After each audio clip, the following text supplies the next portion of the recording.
Boom. What's up, guys? Should be live. What up, bitches? You gotta try not to cuss in the beginning, Timmy. Bad yeah, boy. sorry. You're My bad. bad. You're like Gene, but hairier. And all right. sexier. Well, yeah. Well, that's not hard to do. Not hard to beat Gene in that. So, all right. Let me pull up the chat here and everything. What's up, Young Mine and Arnie? I see some guy named Tubby in the chat, and Red Eye, and Two Guns. Oh my gosh. Jack, shh. Hold on, let me get this cat out of here. Shh.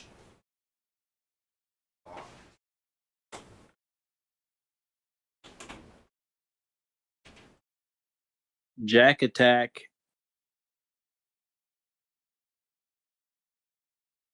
Okay. Hour 30, this is gonna be like 8 hours long. What? Yeah, the stream's an hour 30. Yeah, it's gonna be a long episode, probably 2 to 3 hours. Arnie, cool guy. You know you like it that way. What's up, Shadow? Everyone hit the like button for me, please. Hit the like button, and if you guys want to support the channel, there's a link in the description below. Be a cool guy or a cool girl. But alright, so just like we regularly do, we're gonna go over this, and this is something, this case I don't know like anything about other than the obvious stuff that's in the title.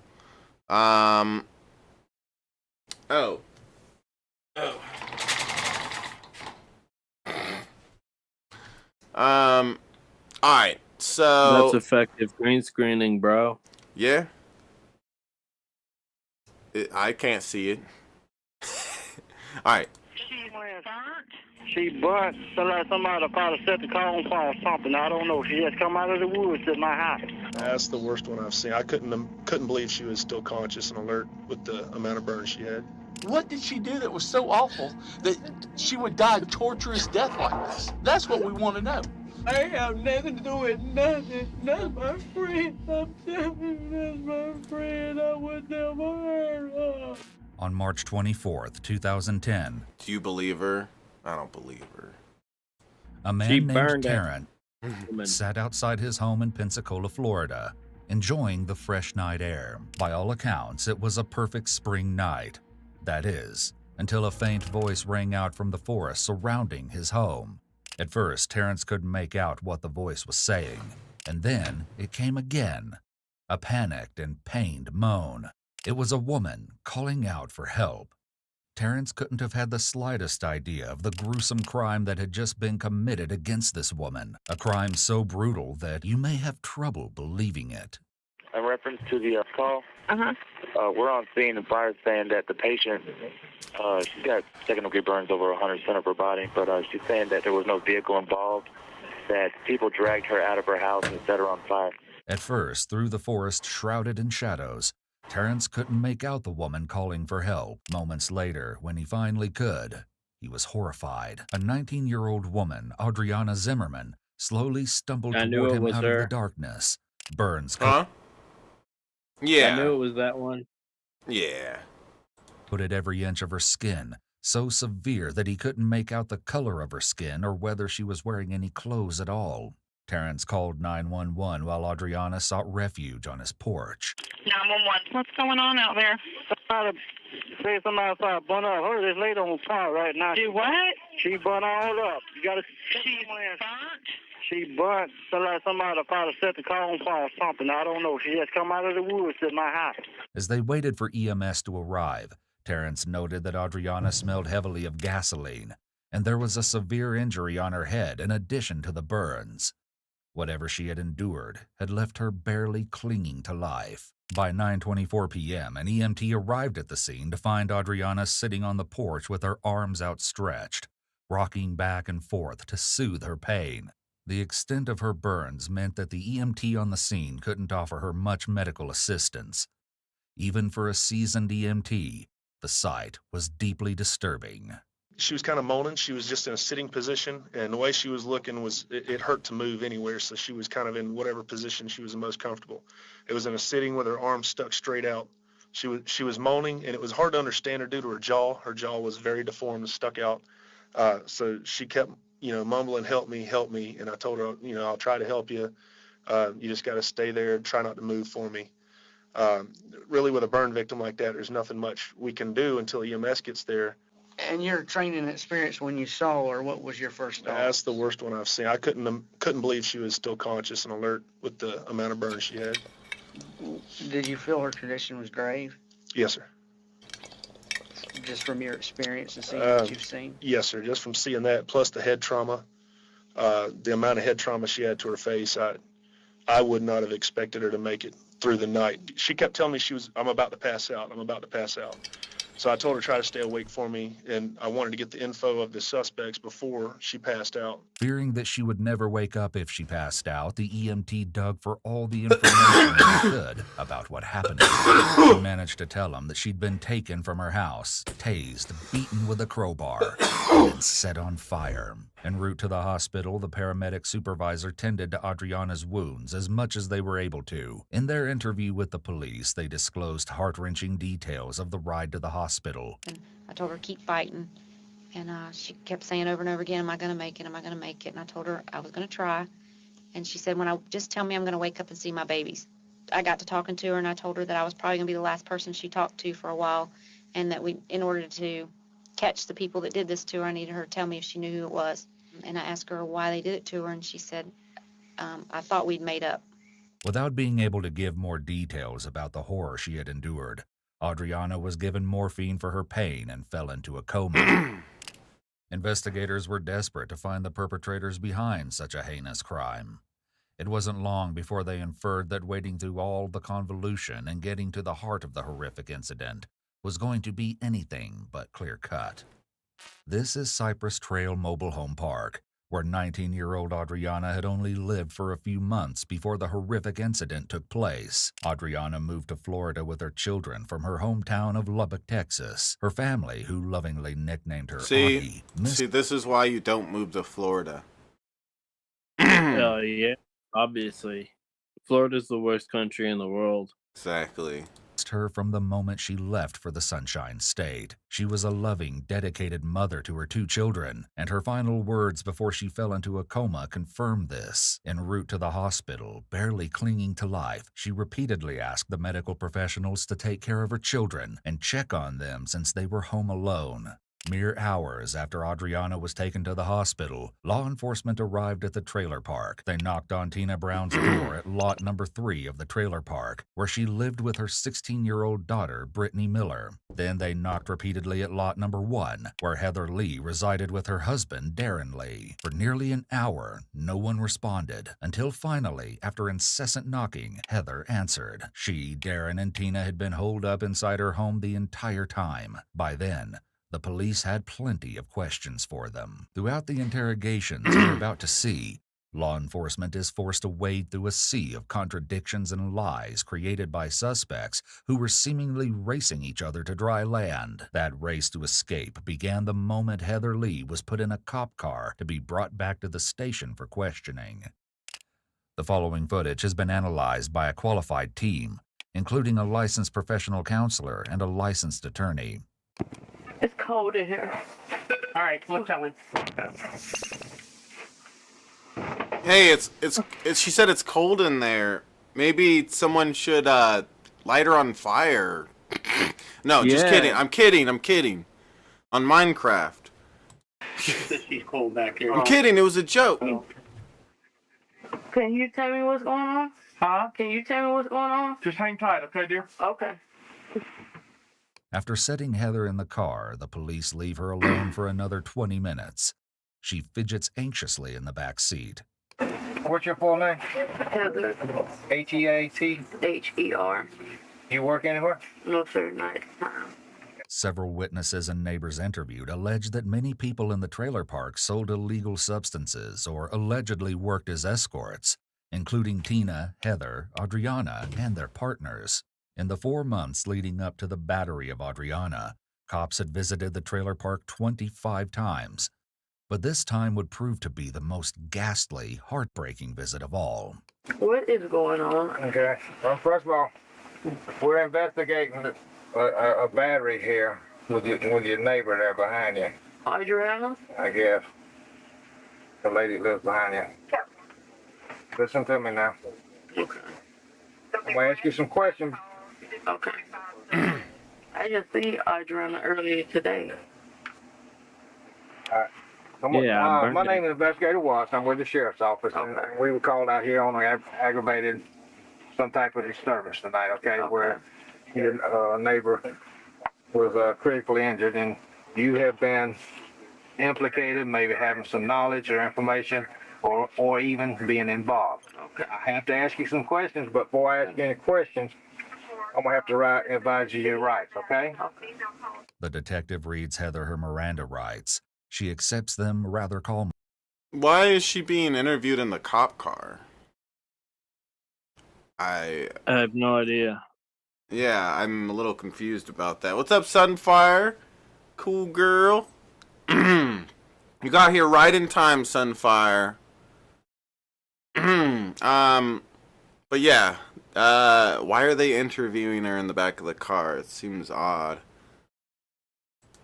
But her calmness and patience will start to wane as the police begin to really question her.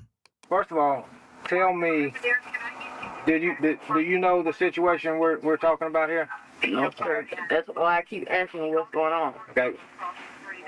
Where have you been all afternoon? What have you been doing? I've been here at the house. I was cooking. I see Audreanna earlier today. Who? Audreanna, my neighbor. She was down this way by my aunt's house talking with us earlier. And then I had went back in the house. I cooked and I laid down after that. Okay, is anybody? I think she's telling the truth about something here, Tammy. I think she did, in fact, cook something. If you know what I'm saying. I think she is being a little. She cooked whale. Land Oh whale. gosh, don't be mean. but dude, seriously though, she is being a little honest here, right? She was cooking all afternoon. In the house with you? Nobody but my husband. He was in there asleep. That's your husband? In bed, yeah. Y'all, it's just two of y'all live there? Yeah. My kids with my mom. Okay, this girl was taken from her house and beaten up. Okay? Okay. I seen her earlier today. She told me that she had a date. That's all she told me. And I asked her who it was. She was riding the bike up and down Detroit. And I asked her when she went that way, I said, where do you keep going when you go that way? She kept saying Fowler. But she would never tell me where on Fowler. And then she said, girl, I got a hot date tonight.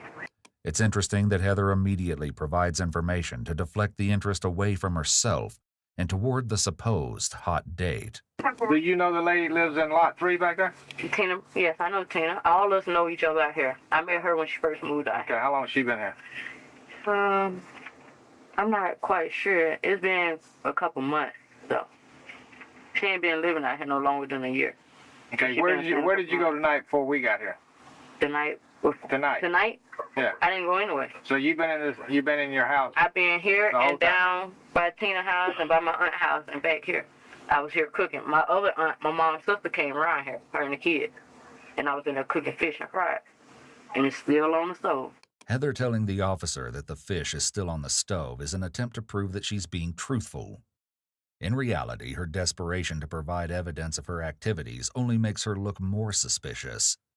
People who are innocent often don't feel such a stark need to back their story up. In just a moment, you'll see her try to validate her whereabouts even more by listing people who can provide her with an alibi. Take note of just how many times she does this. I want to sit here and believe what you're saying, but we're getting information. You know what's going on here. You and Tina. I don't know anything about what's going on here. Like I said, I was here at the house. My mom called me on my cell phone. I talked to my mom. My aunt came here, her, the kids. My two cousins was in the car with her. My aunt down in the 4th trailer, she seen me today. My Uncle Charles seen me today. You're sitting here and telling me that you and Tina, y'all didn't have a problem with this girl back there? I didn't have no problem with Audreanna. I've been hanging out with Audreanna every day. All of us been hanging out together. You and Tina didn't jump on her? No, I didn't do nothing to Audreanna. I would not harm a hair on her head.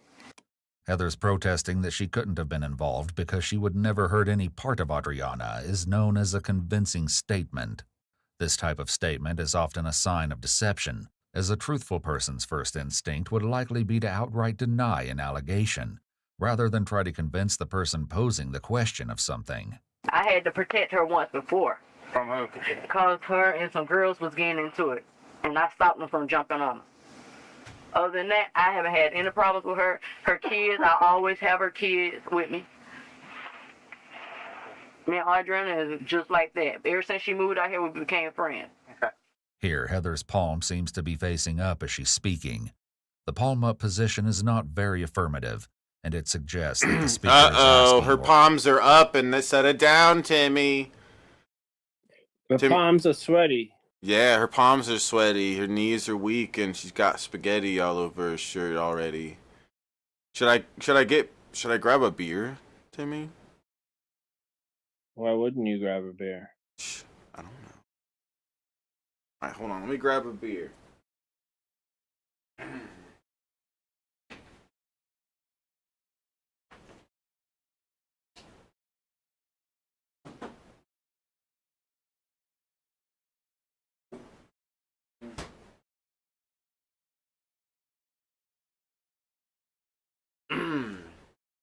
Actually, they're not cold enough. I'm gonna wait.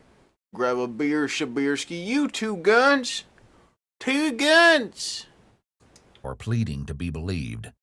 This may indicate that she's feeling uncertain about the statement she just made. And the kids, I love the kids. They went with me to get my hair done and everything. I seen her this morning, and then I seen her about 2 and about 3. Where'd you see her at? I seen her down this way by my aunt's house. She was right down there. Yeah, she was right down there. That's when you were down there when you saw her? Yeah. Those 3? She came over to the car. So you're saying you saw her 3 different times today? Yes, I seen her and today. And she was down there? She was down there. She was talking to me. Is that all you know about this? Yes, sir. Okay. And I put that on everything I know. And you swear that this statement you gave me is the truth to the best of your knowledge? Yes, sir. Audreanna is my friend. You didn't get anything? No, sir. All right. The police conclude their interview, but what Heather requests next is very telling and makes her look even more suspicious. I want to see her. See who? Audreanna. Well, that's not going to be possible right now. Guys, where you found her? Would you tell me if you knew what happened? Yes, sir, I would. That's my friend. Okay.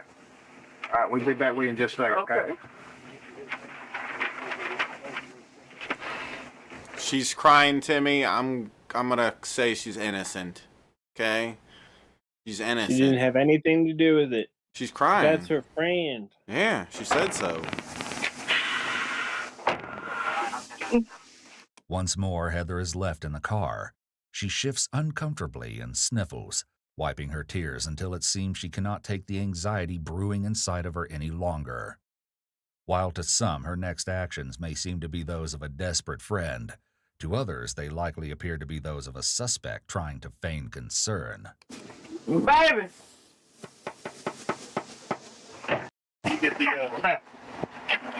I wanted to know what's going on. Huh? I wanted to know what's going on. Didn't the investigators tell you already? Yeah, they told me that, but... Okay, well, I can't tell you any more than what they told you, sweetheart. All right, they didn't tell me I was under arrested or... No, you're not under arrest. Okay, now, okay. How can I find out where can I go see her at? You just got to wait, okay? And then when they all get done, I can find out? Yes, ma'am. Okay. All right. Okay. Your husband will come in here. He wants to talk to you. Okay.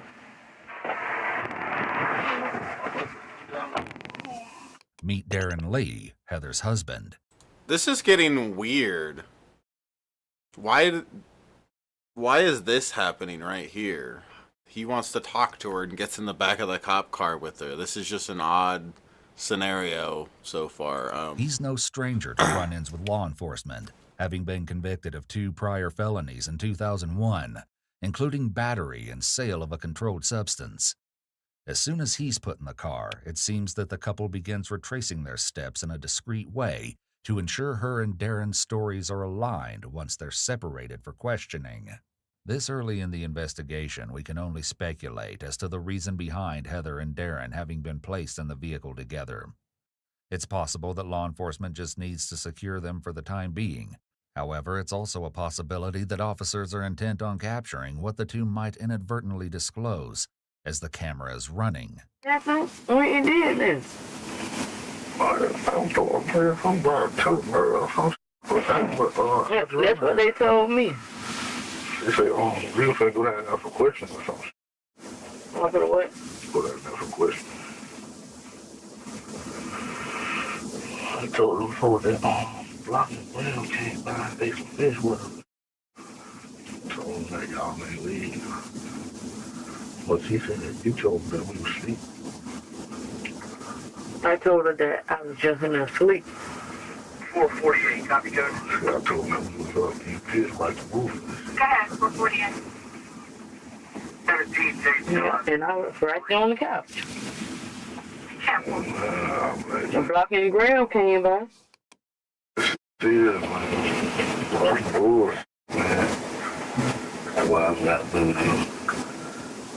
Moving out of the struggle. They hit my team. That's where I enough for questions.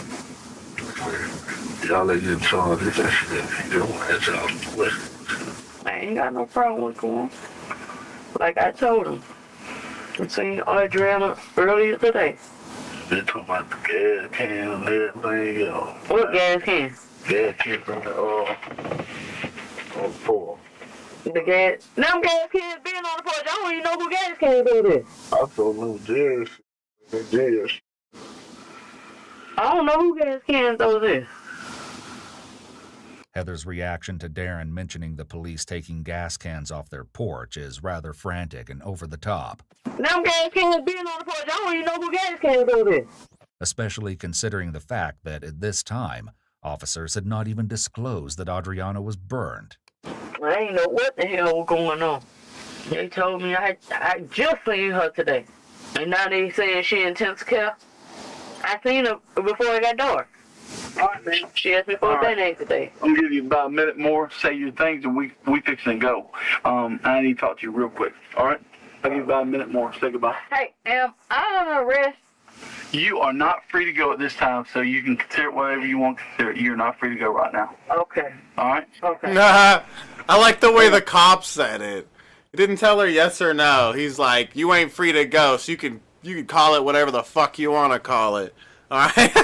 I love that response. I can hold you 48 hours or something. I don't know. You are... 48 hours? I think you were detained at this time. How about that? So we get a chance to talk to you. They just want to talk to you. Oh. The two are being detained as the officer has reasonable suspicion that there is criminal activity afoot, or evidence of criminal activity to be found through the temporary detention and questioning of the individuals. A detention is different than an arrest, which requires that the officer has probable cause to believe a crime has in fact been committed, was in the process of commission, or was about to be committed. The standard for probable cause is higher than that of reasonable suspicion. Reasonable suspicion must be based on specific and articulable facts, combined with rational inferences from those facts, and the suspicion must be associated with the specific individual or individuals being detained. I'm kind of trying to get me involved in whatever happened with that. Told me, I don't know, man, I ain't seen that all goddamn thing. You get my phone and call Gene. The Gene that Heather is referring to is an attorney who... Call Gene! Don't worry, guys. I'll get you guys off of this case. Don't worry. She will be asking for rather frantically soon. After this, Heather, Tina, and Darren were brought to the station for further questioning. However, there was still one person missing whom cops desperately wanted to speak with, 16-year-old Brittany Miller, Tina's daughter. Tina told police that earlier Brittany had left for the hospital with her friends, Jessica and Mallory, in Tina's maroon SUV. Brittany had hurt her hand, though Tina told investigators that she didn't know how. Investigators searched the area for Brittany and the SUV, but their initial searches proved fruitless. Brittany's name, car make, and model, and her physical description were broadcast to all patrol units in a desperate attempt to find her. Without Brittany in custody, back at the station, the thorough questioning of Tina, Heather, and Darren began. On top of their stories contrasting with one another, even their demeanors in the interrogation rooms were wildly different. You have Heather, who is clearly distressed. Officer!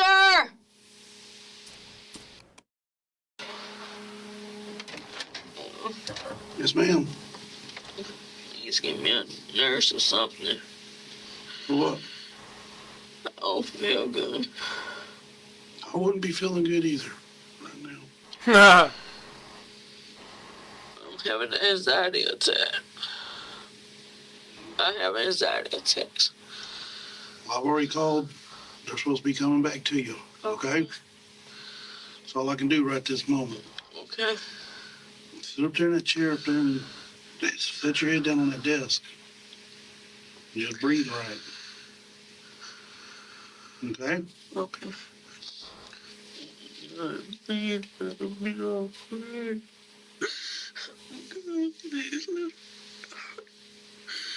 Please let it be alright. Please let it be alright. Oh God, please let it be alright. Let it be alright. Please let it be alright. I don't know, Timmy. I'm buying it. I think she actually cares about her. No, she just wants her to be alive so that she doesn't have a murder charge. No, more like she wants her to be dead, and she knows the idea that she's probably being recorded, so she's repeating this stuff out loud to make her seem like she's some sort of friend of the person that died. Please let her be alright. Like, no, she hopes she's dead so she can't say who did this to her. Heather's anxiety is tangible in the 30 minutes she's left alone in the interrogation room. And as you'll see shortly when her interrogation continues, she has every reason to be anxious. Her husband, on the other hand, didn't seem entirely concerned when he was interrogated, even casually chatting with someone on the phone beforehand. Well, no, man, I'm alright. I'm chilling, man. Got a boogie in his hand? Right in use. Oh, yeah. All right, know that.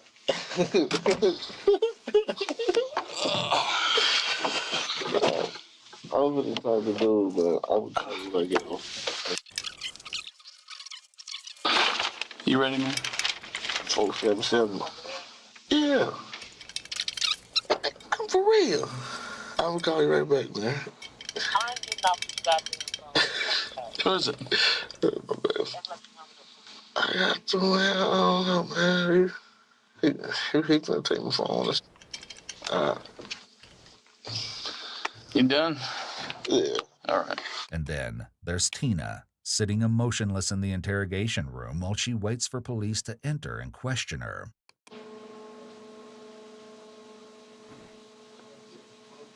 Arnie says he did it. It seems like it's the exact opposite. Seems like he had nothing to do with it, Arnie, and that's why he's so casual and laughing and stuff, and he doesn't really care that much about the situation or take it seriously, because he probably, I don't know, it seems like he actually doesn't know anything about what happened. These chicks may have planned it on their own and not even told him about it. So far I'm seeing the exact opposite, Arnie. He looks like the only innocent one probably here. I'm thinking. Did you grab a phone? Okay. Oh. How you doing? I'm Investigator Lee Tyree, and this is Investigator... What is up with the cops' faces being blurred? I feel like this is the first time we've ever watched one of these interrogation videos and the cops' faces are being blurred. That's odd. I guess they don't want their identity known. Yeah, I didn't know that was like something they could control at all or whatever with these. Police remind everyone of their rights now that they are officially in the interrogation rooms. An important thing to note is that Tina was the first to Let me go grab one of these beers.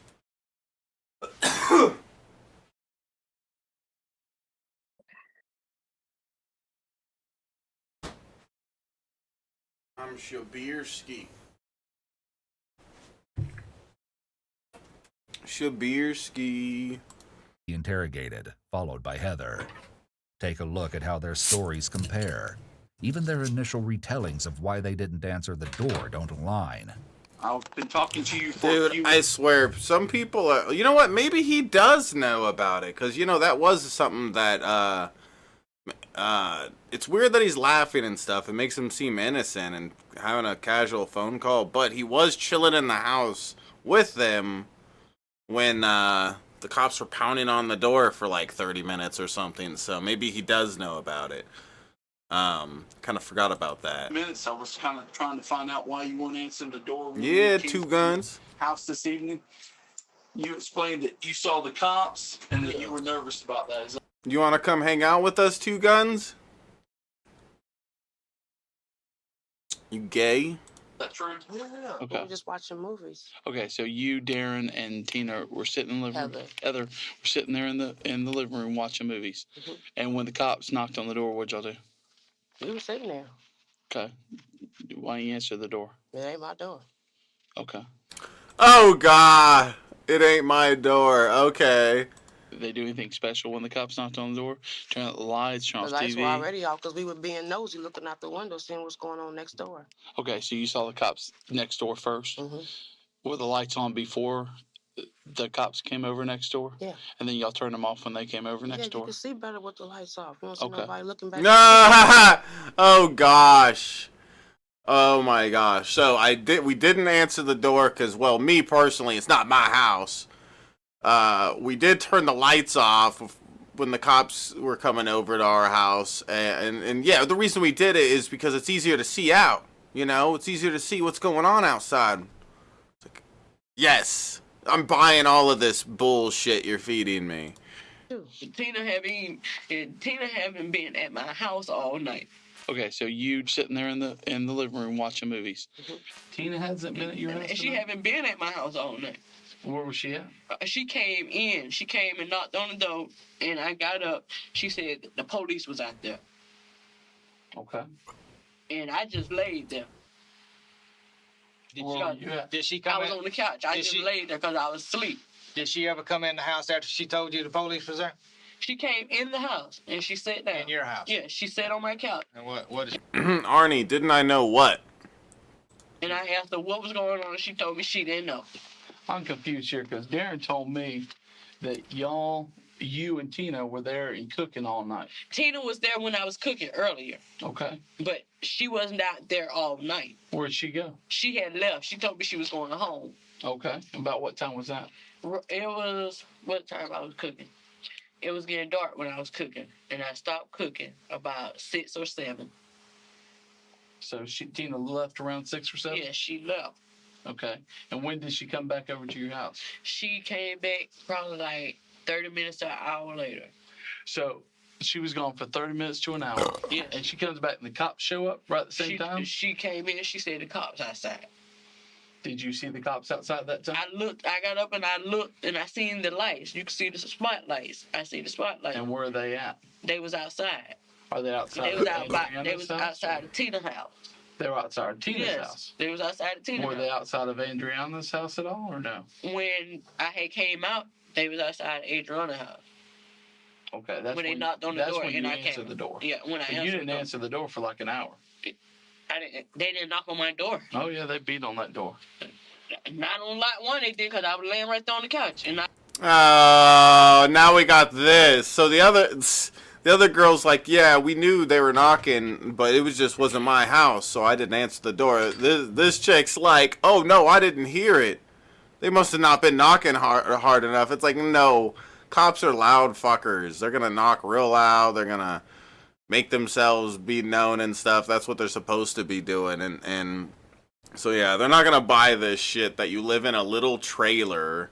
A tiny ass little fucking trailer. Like if you go back to that, it's like a single wide trailer. And it still has like the thing to like move it around. And I don't know. But there's a tiny little house. There's no way somebody's gonna bang on that thing and nobody's gonna hear it on the inside. No. It's tiny. I didn't hear no locks. It looked like a little 800, 900 square foot trailer or something, maybe even less. I don't know. It was tiny looking. Even your husband said they beat on the door and you wasn't going to answer the door. And then Tina said they beat on the door and y'all didn't answer the door. I got up. It seems Heather is facing what is known as the prisoner's dilemma. This occurs when two or more individuals who are involved in a crime are isolated from one another and urged to confess to the crime. Each is concerned only with receiving the shortest possible prison sentence, and each must decide whether to confess without knowing what decision the other or others will make. And Tina said, hold on, don't answer the door. And I asked her why. Okay. We're getting a big diversity in this story. And I'm gonna tell you like it is.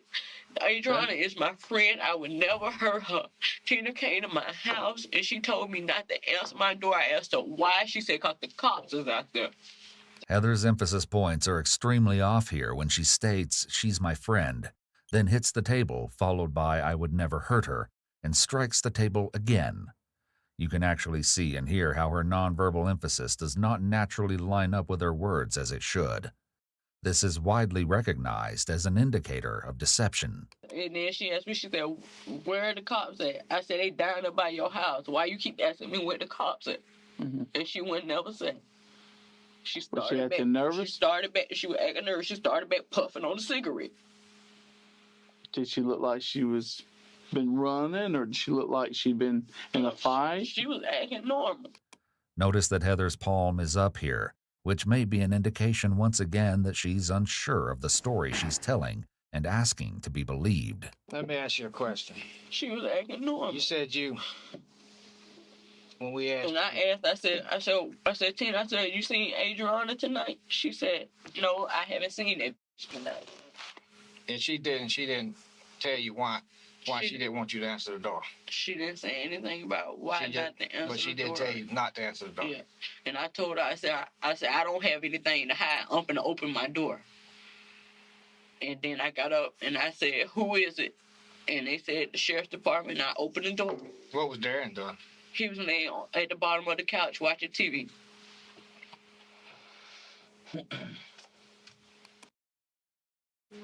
And you're absolutely sure of this? Yes, sir. I am sure. Because this story's a lot different than Tina's story. I am sure.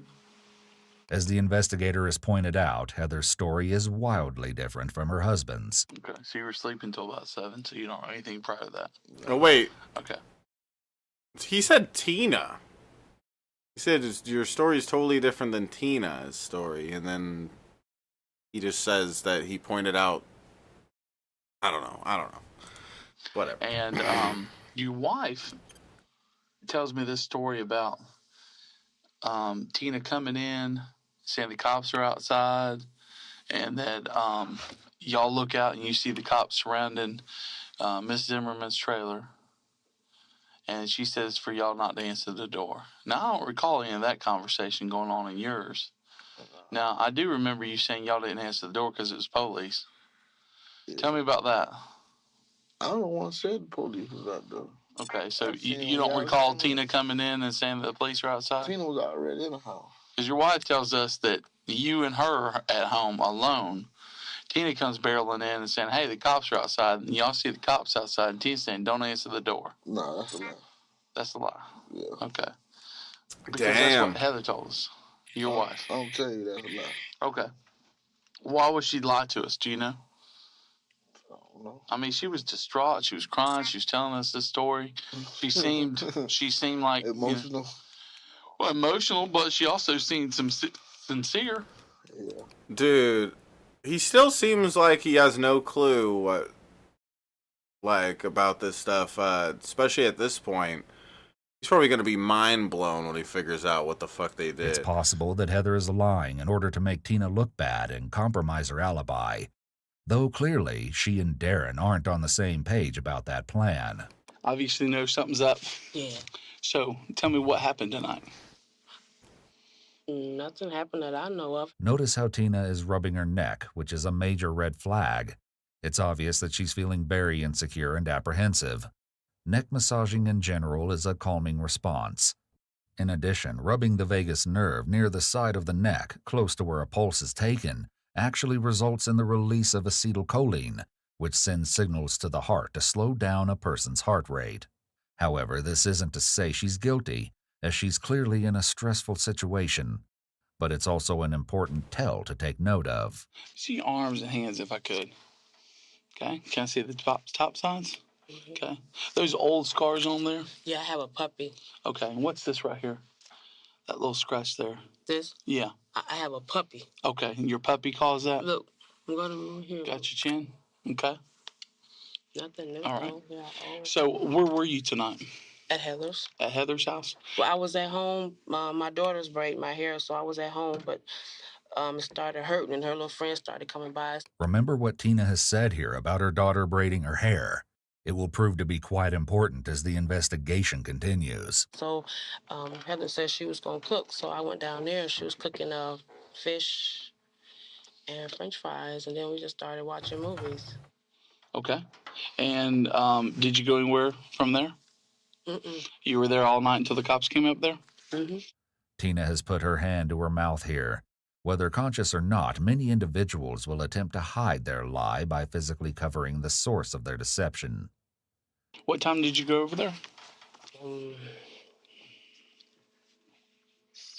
Probably just started getting dark. Okay, so about sunset, you go over to Heather's. Mm-hmm. Was anybody over at Heather's house when you went over there? Just Heather and her husband. Do you know what happened to Audreanna tonight? No, I don't. Heather just said she got beat up, but that's all I know. A little bit more than that. And what was Darren doing while y'all over there cooking? Anything? Laying on the couch watching movies. Okay. All right, but you were home all night. You didn't see any kind of disturbance going on over there before the cops came over there or anything? No, we would have heard something. You said you saw Audreanna earlier today? Mm-hmm. What time was that? Audreanna was coming and going on a bicycle. Okay. You remember the last time you saw her? Was it while you were still over at Heather and Darren's? I didn't come back out when I went to their house. We were cooking then. Okay. So it had to been before sunset. Mm-hmm. So you saw her during the day. Mm-hmm. Okay. And once you went over to Heather and Darren's, you never left there? No. You didn't go get anything or go anywhere at all?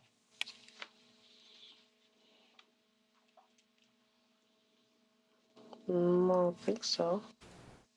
Notice that Tina's been asked several times if she went anywhere that night, not even 12 hours prior to this interrogation taking place. You seem kind of lackadaisical about this. We're going to go out there. We know what happened out there. It's just going to be a matter of getting fingerprints and evidence back, okay? Out where? It happened at her house? No, it didn't. It started at her house. Right. And then it went somewhere else. What started at her house? That's the reason we're here. Well, we got some issues, okay? And we're going to get to the bottom of it one way or another, okay? Mm-hmm. So we're sitting here talking to you, and then I'd certainly appreciate, and I know Tom appreciates that you're talking to us. But we got to get to the bottom of this, and we got to know what happened, the truth. And, there's two choices here. Either you're going to tell us, or Heather's going to tell us. So, who's going to be? Tina is continuing to show signs of high anxiety, evidenced by her face, neck, and chin rubbing.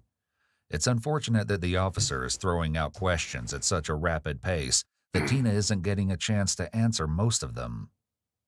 I didn't do anything to her. Okay. Promise to God. And you were home all night? I was at Heather's house. Okay. You were at Heather's all night. Never left there. Because, see, the story between Heather and Darren is already shaky. And your story is a third version of what they've told us so far. Okay? Now, there's pieces and parts that are the same, but they aren't exactly the same. Okay? It concerns me.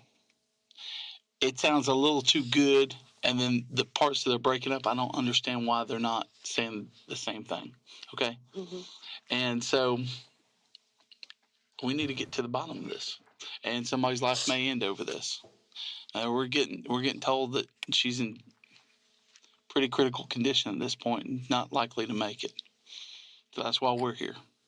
Do you understand what he's saying? Not likely to make it. Yeah, she's about to die. Yeah. Okay. That changed gears. When she dies, it's going to change gears. Okay? I didn't do anything to her. Okay. I don't want you to tell me anything other than the truth. Okay? I didn't do it. Okay. Still got a problem. Got anything? If you know anything and you're withholding it, you want to be the first one on board. Okay? You see what I'm talking about? Because once we get everybody, get all the information, there's not going to be second chances. Mm-hmm. And like I said, if she doesn't make it, You're trying to be sleeping with a lot of girls, well, a lot of guys I around realize there. that. I realize that. One of them could have did it. I didn't do it. I promised to go. While Tina maintains that she had nothing to do with the attack, Heather takes a much different approach. Their behaviors are as different as their stories are, and they only grow more dramatic as the interrogations continue. Oh, I hate it. Go grab one across the hall. Sugar, you all right? You know, worried about Audreanna. Yeah, I am too. I'm very worried about Audreanna. My friend. Tell us what happened. I don't know. I seen her earlier today. It seemed like everything was all right when I seen her today. Let me tell you a little bit what's going on, okay? We did get a chance to talk to Audreanna before she went to the hospital. Yes. She told us a few things. She told us who did this to her. Yes, sir. She told us where they took her and what they did to her. Yes, sir. Okay? Yes, sir. Why do you think I'm talking to you? I don't know. I would never hurt her. I always have protected her when she got into it with people in that trailer park. Heather's statement here left investigators wondering about what kind of things everyone in the trailer park were getting into with each other, and what motive it may have provided for brutally attacking Audreanna. She's also, your friend told us you did this to her. I would never. We need to go over what you did tonight, okay? Yes, sir. We just talked to your other friend, Yes, Tina sir. Brown. Is that your friend too? Yes, all of in the trailer park. And how about her daughter, Brittany? Brittany. Where were y'all tonight? I was at home when y'all came. When they came to the house, I was right there in the same spot. They on their couch going to sleep. I absolutely believe you were at home when we came over there. Where were you? Maybe half an hour, 45 minutes before that. I was at home. Okay. I was at home. My aunt came by my house. I was in the house cooking. You know what time and your aunt came by? Movies. It was almost dark. Okay, well, we came over to your house and started knocking on your door about 10 o'clock at night. Almost dark and 10 o'clock at night is a big difference. There's about 4 hours missing in there, okay? A good 3. A good 3. The lady in trailer 4, that's my aunt. She seen me. Jerry and Heather, a lot of more people seen me at home. Listen to me. They seen me About dark and 10 o'clock, there's a lot of hours in there. I was right there on that couch. Okay. So that's where you're saying you were right there on that couch. Graham and Blanca came to my house. They were laying down watching TV with us. Okay. Anybody else come by your house? My aunt, my cousin Crystal, my cousin Kizzy, the little baby Junior came by. Graham came by, Blanca came by. And all Jared was at my house. Listen to me. And what time did they get by and what time did they leave? It was dark when Jared came by there. He always come down there and ask me for cigarettes. What's Jerry's first and last name? His name is Jerry Johnson. That's my uncle. And my aunt name is Terry Smith. We talked to them at the scene, I believe, didn't we? They stayed down in the trailer for. I think we got statements from them down at the end. My recollection was they didn't see her this evening. It was about 2 and 3. I was saying I don't care about 2 or 3 in the afternoon. I care about tonight. That's the only time I see Audreanna. I haven't seen her since then. 2 or 3. Red Eye figured it out. He cracked the case. You nailed it, Red Eye. And that doesn't matter. What time did your aunt and Terry Nailed it. come by? Terry was at home Her son came down. I asked him to go over to the store to get me some fish fry. Okay, It's a that's before you ketchup. start cooking. That's before dark. Yeah. After dark, after you cook, after dark, who comes by? Jerry was the only one came down. He came down for a cigarette. Jerry Yes. Johnson. Yes, he came And you down remember for a about what cigarette. time that was? I'm not sure what time it was, but he came for a cigarette. And it was dark. Yes, he asked me for a cigarette. I gave him a cigarette. Okay. I've been at the house all that time, and I've been trying to find out where she was at. Everybody telling me they didn't know where she was at. Heather, why would you be wondering where she's at? Because she always hang out with me every night. We always hang out every night. And I feed her kids and everything. The last thing she told us was you came in there along with your friends, Yeah. dragged her out of the house. I put down everything I love. I put down my and children's burned her. life. Burned her? Yeah. And that's the Oh last my thing she told God. Burned her? Yes. See, I ain't know nothing about I her know. being burned. So tell me, what went on tonight? I didn't see her tonight. I seen her earlier and I've been at my house. It seems fair to say that detectives aren't buying her story. This only becomes more clear as additional horrible facts and evidence come to light. But she was the only friend I was closest to. Now, Heather, you know, this is all, when he talked to you earlier and all that, you wasn't upset like this. Why are you upset now? I was crying because I didn't know that. I didn't know that she was Did you watch all that intensive video? care. The lady told me she was intensive care and everything. There's video of you in that car talking to your husband. You ain't talking like this. He was asking me, did I see her today? I told him I seen her earlier today. Well, you know, we watched the video too, and we saw how you answered this question. I don't care. I didn't have anything to do with this. I'm upset because this is my friend. We talking about this is my friend. You said that's gonna die. This is my friend. You say gonna die. That's why I'm upset because you telling me my friend's gonna die. I've been protected. I'm her protector. I've been talking to my mama every time she get into it with them. Who you got to protect her from? Because she been getting into it with Tina and everybody. Okay, so what's her and Tina got a beef over? Her and Tina said they get along fine. Me and Audreanna being just like that. What's wrong with Tina's the one hanging out at your house tonight, right? Yes, all of us is friends, but she wanted me to go out of town with her to be her mom. And I promised her I was gonna go with her. I promised her I was gonna go with her to see her mom. I was trying to help her get some money to get home to her mom. Because she didn't have anybody here in Pensacola. At the time Audreanna was attacked, she was trying to leave Florida and return home to her mother, where she could get a fresh start at a healthy life. It's tragic that that opportunity was taken away from her. Whether Heather was actually trying to help her is uncertain.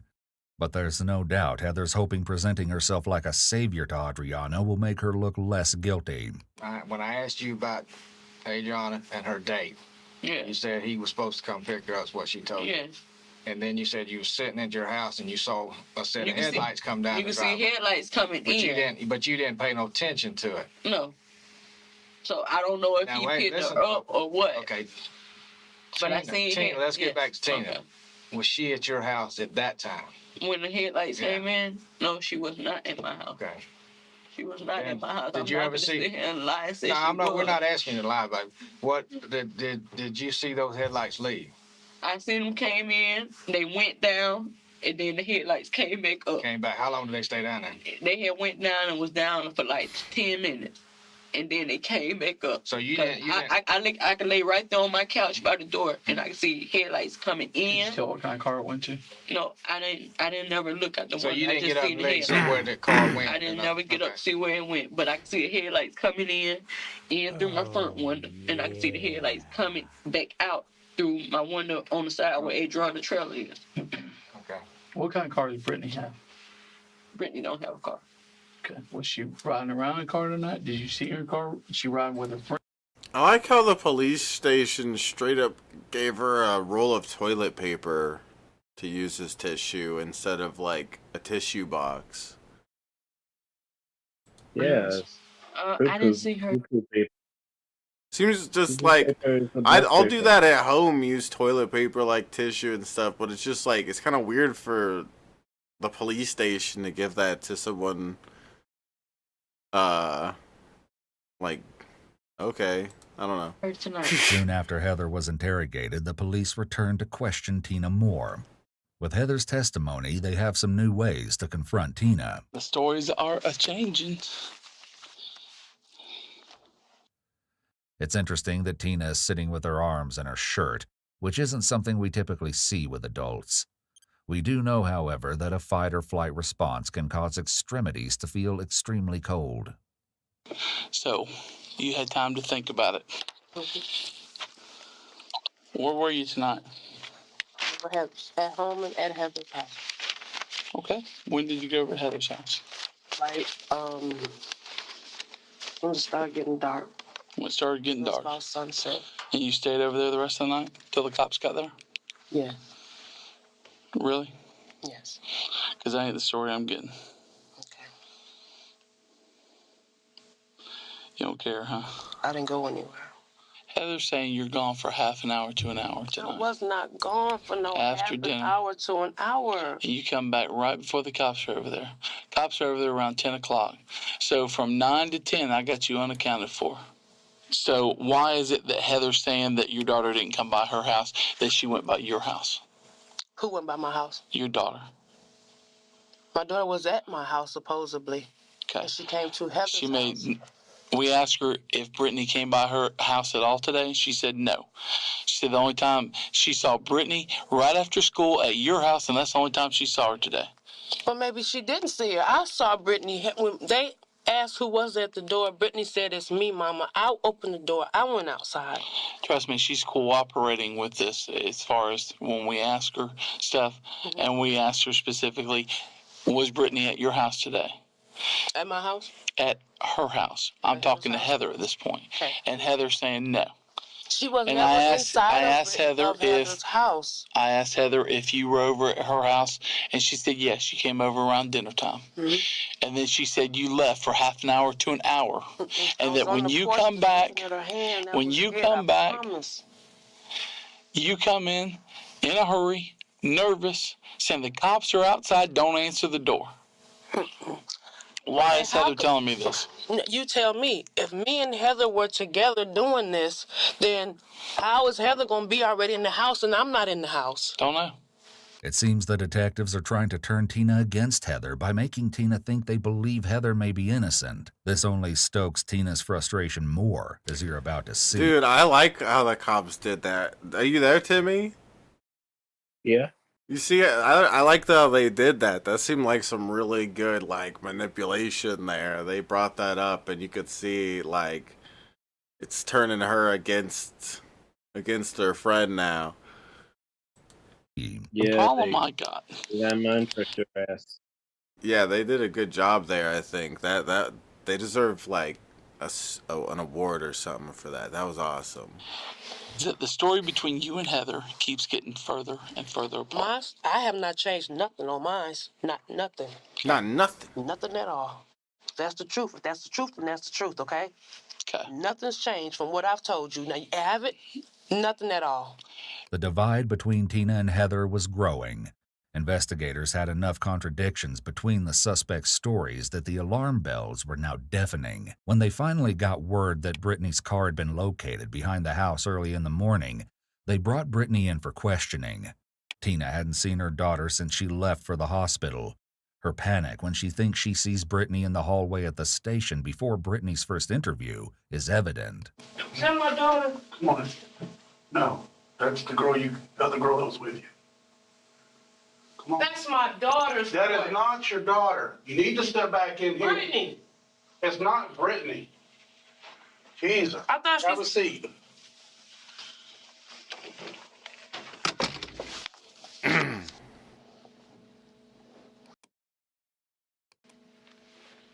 Jesus, woman. That's my baby, y'all. They're doing that too. She didn't do nothing. Ooh. They probably tell her all kind of lies.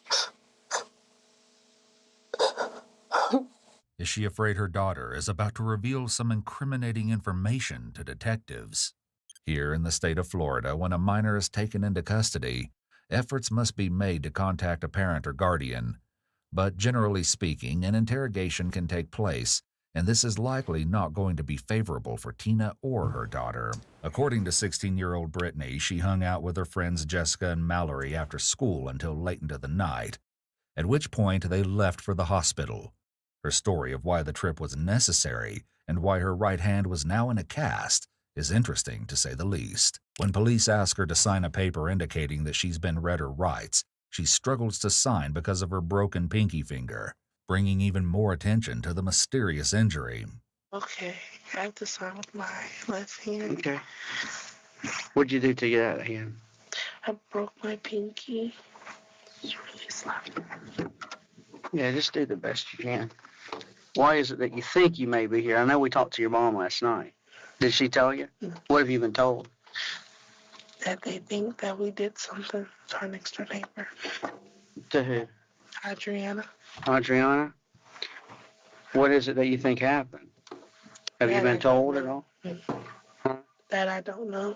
We used to hang out real good. We used to be real close. And then we just stopped hanging out like that. Just stopped? Mm-hmm. Did y'all have any beefs or anything like that? Mm-hmm. When was the last time you talked to her?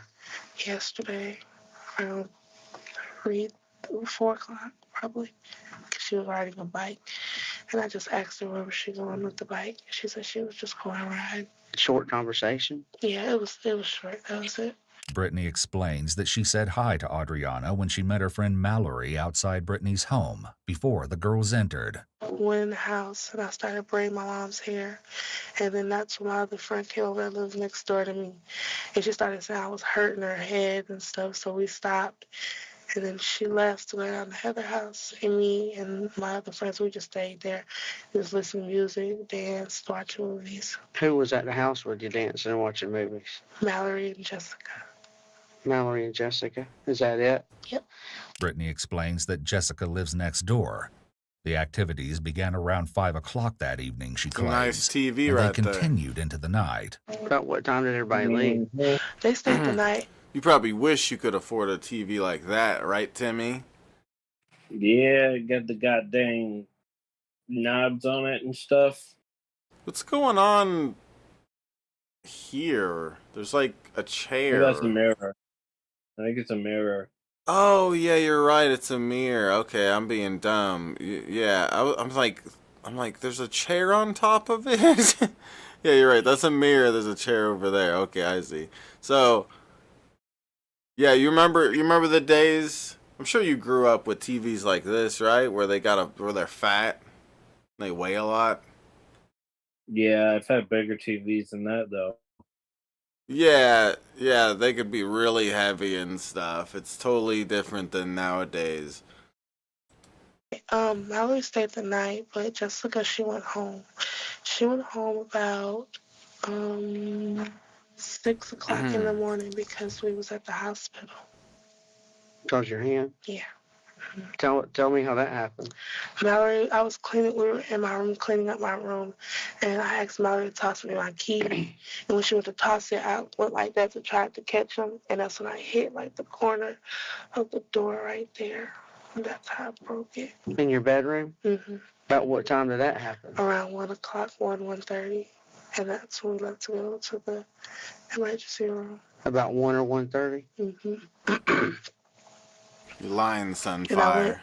That's when I went to the house, and I told my mom I messed up my arm, and she told me to just go ahead and drive myself to the hospital. So you took yourself up there? Yes. Wait, what? I don't know if she's telling is any of this just true, but any mom that does that is a shitty mom. Like, drive yourself to the hospital? I don't know. With a broken pinky? I mean, I guess it's not something real crazy, but that just seems kind of weird for her to say go drive yourself to the hospital when she's got a broken pinky. I don't know. I guess you could drive still and stuff. I don't know. Brittany claims that Jessica and Mallory went to the hospital with her. And you talked to your mom about hurting your hand before you left? Mm-hmm. I told her I went down, when I heard it, I went down to her house to where she was at, and I showed it to her. And I told her I heard it, and she said, just go ahead and go to the hospital. And that's when we left. So the only times I'm really missing is from about 6 to 1. Y'all dance and watch movies from 6 p.m. to 1 until you hurt your hand? Yep. Did y'all ever go outside the house? Nobody saw y'all outside your house? Nope. Did you ever walk down the road to any of the trailers? Nope. What time did your mom wind up coming home? I don't know, actually, because I was asleep once I came back from the hospital. I went in her room and I went to sleep. And that's when I got woken up by the police. And it's important that you really concentrate on what you're telling us, because it is on tape. Because your times are not adding up. Okay. Because you weren't there at your house between 6 and 1. We know that for a fact. We were out there all night. Mm-hmm. So, I mean, this ain't something we need to even ask anybody else. And it's important you tell us the truth about that, or something that minor, if you want to fib about that. You understand what we're saying? But that's why I've been at the hospital. Well, we know you went to West Florida Hospital, but you didn't stay. Yeah. They were taking too long, so we went to the other one. And that's why we're just not And you getting stayed home. there? You went immediately to the other one? We know that's not true. Well, that's where I went, so I mean, you weren't home. then I was at the hospital. No, you were at the hospital at 1 o'clock. You just said. At West Florida. Where was you before that? At home. You know what time we picked your mother up? Like at 10 o'clock, maybe 11 o'clock. So we were at your trailer. Your mother went inside. We got the title to the car. You weren't there. The truck wasn't there. Then I must have already been gone to the hospital. Since Brittany's story is unwavering, the police decide that it's time to take another approach. But will this one be more effective than the last? We make mistakes. I make mistakes every day. Okay? There's stuff that I do that I wish that I could take back, but I can't. But the most important thing is that we come in here and we correct our mistakes, and you understand what I'm saying? Good people, if you've done something wrong, or if you know somebody else has, may not be you. But if we've done something wrong, we come in here and we talk about it. And if you know anything, then let's get it and make it right. There's consequences now for the mistakes that we make. So if something happened, if you know something happened, if you were there, because the story you're telling us is not even close. We want to come in here and resolve this and get it taken care of the best way we can. We had somebody hurt badly. You're a grown adult. You seem like a good person. Nobody's in here saying you're a bad person, but what we're saying is something bad happened to somebody that you know. And we feel like you know what happened. Still, Brittany sticks to her story. It was clear to detectives after the initial interviews on March 24th and the morning of the 25th that there were big gaps in everyone's timelines. Though those inconsistencies would aid them in their investigation, they needed some hard evidence and statements from others to take that next step toward actually arresting the prime suspects for attempted murder.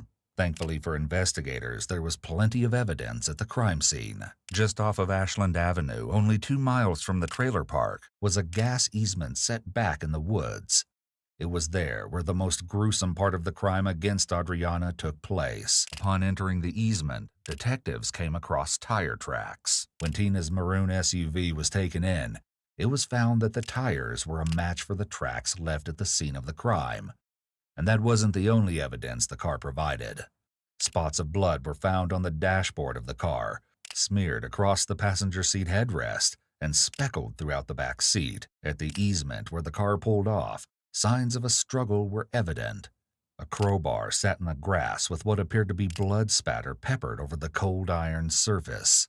Blood and ash were found to be pooled in various spots in the grass and dirt. Pieces of clothing, burnt to an absolute crisp, were found and identified as Audreanna's. Her bra was nearly unrecognizable.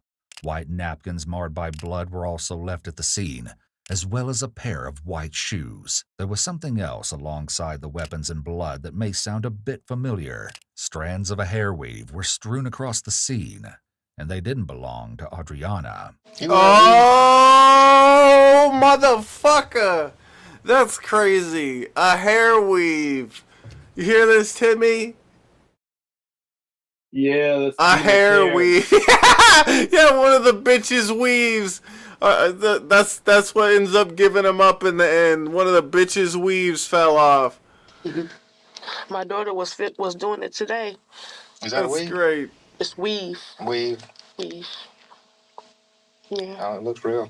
Thank you. She do the little braids in it and everything? Or, I don't know. Does she do all that? Yeah, this is my hair right here.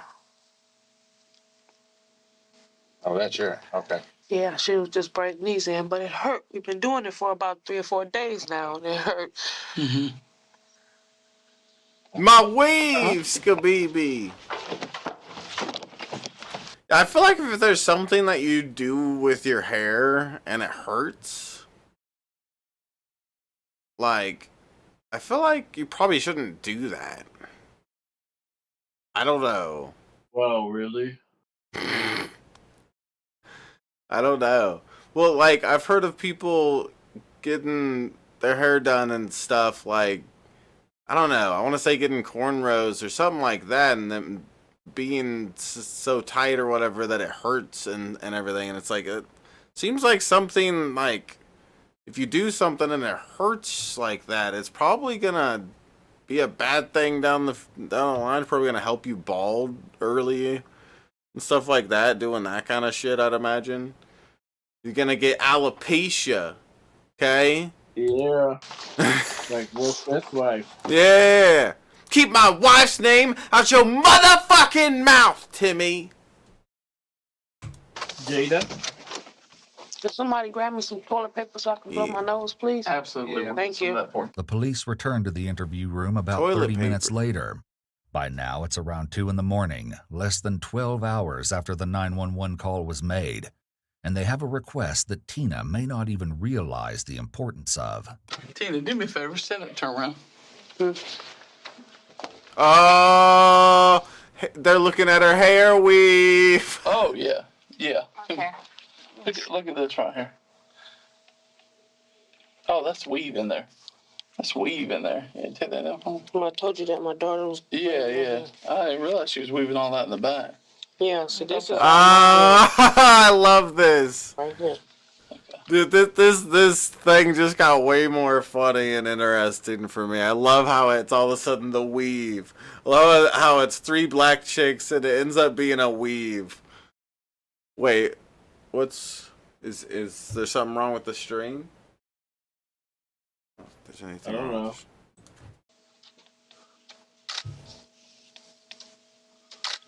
Okay, that'll work. Yeah, that'll work. You see, the missing patch of hair on the back of Tina's head was a match for the hair left at the scene of the brutal attack. It's likely that as Audreanna bravely fought for her life, she managed to pull out the chunk of Tina's hair. And if the matching hair wasn't damning enough, at the scene of the crime, investigators found perhaps the most critical piece of evidence in the case: a black taser lying in the grass, which brought up an important question. Who owned the taser? As you can imagine, no one from the mobile home park could quite agree on an answer. Though they were eager to throw one another under the bus, their discussion of the taser gives a glimpse of the possible motive behind the gruesome crime and provides a look at how dysfunctional their relationships were leading up to the attack on Audreanna. In Tina's first interrogation, mere hours after the attack, investigators ask if she recalls police visiting to speak to Audreanna about problems in the trailer park the previous week. You know, the police came out there last week to talk to her about the problems she had in her neighborhood. Yeah, they talked to me too. Okay. So you were there. What was the problem? Her and another girl come out there to fight Audreanna because Audreanna was supposed to have gotten smart with her on the phone. Okay. And Audreanna's boyfriend was there, Andre Smith, and he sent Audreanna in the house. No, he came outside the house, and he was saying that I was in the middle of that, which I didn't even know the white girl. And then he said, he cussed all the kids out and me that was outside. And he told Audreanna to go in the house and get that thing or whatever. She came back outside on the porch. She was on the porch cussing, and she came out in the walkway, and she tried to tase my daughter. Who tried to tase your daughter? Audreanna. Audreanna got a taser? What kind of taser? I just think it was a black one. A black one. She said that, You seen it? Yeah, everybody out there saw it. Me. I just know it was black. Okay. And it made a loud noise. Okay. Everybody out there saw it. Heather has a different story about who owned the taser, however, and Tina isn't going to like it. Does Brittany have any problems with Ariana? Audreanna had got into it, and Audreanna tried to tase her. That's all that Brittany had told me. They had got into it, and Audreanna tried to tase her. How long ago was this? I think that was like 3 weeks ago. They had got into it. What kind of taser she got? Who has the taser? Brittany had a taser. Brittany had a taser. Did the taser belong to Brittany? I'm not sure. What that taser look like? I seen it once before. It was big. It was long. It was a long taser. It was made. What color? Black. Okay. It was black. It was probably about that long. It had like little things on the side of it. I never seen the taser before. That was the first time I ever seen it. When I seen it. How you know it's Brittany's? Brittany had it, so I don't know. Have you ever seen Brittany with that taser before this? No. Today was the first time I seen her with it. You saw Tina that today day or today? Today was the first time. Today you saw Tina. I seen Brittany with it on the counter earlier. Today. Earlier today, it was laying on a counter in her house. In Tina's house. And I seen that taser, and I asked her. I said, "What is that taser for?" And they told me to stay out of grown folks' business. You can hear the uncertainty in her voice when she says no with an upward inflection. When she repeats her answers, it's clear that she's attempting to make them sound more affirmative and honest, and she's trying to solidify her story. No, today was the first time I seen her with. Today was the first time. Today you saw Tina? Was Tina there? Tina was outside. She didn't hear us say that? No. When you asked her about that? Tina was outside. Tina always telling me to stay out of grown folks' business. When the investigators returned to question Tina after speaking with Heather, they had new information to use against her in their quest for answers. We talked to you earlier about the taser. I told you about a taser. What did you tell me about that taser? That Brittany and the day that a white girl came over to fight Audreanna, that Andre told Audreanna to go get that thing, and she went in the house and got a taser. Okay. Tried to tase Brittany with it. Okay. What about the taser that was over at your house today? Taser at my house? I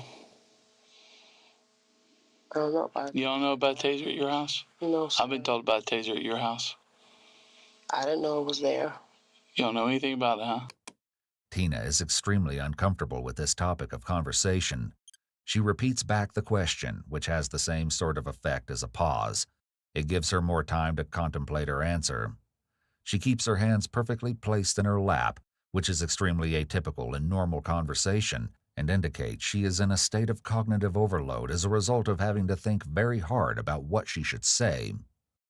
We don't observe these types of responses in individuals who are volunteering information from actual memory, and her odd behavior certainly hasn't gone unnoticed by the investigators. Heather's telling me that she always has to protect Audreanna from you and your daughter.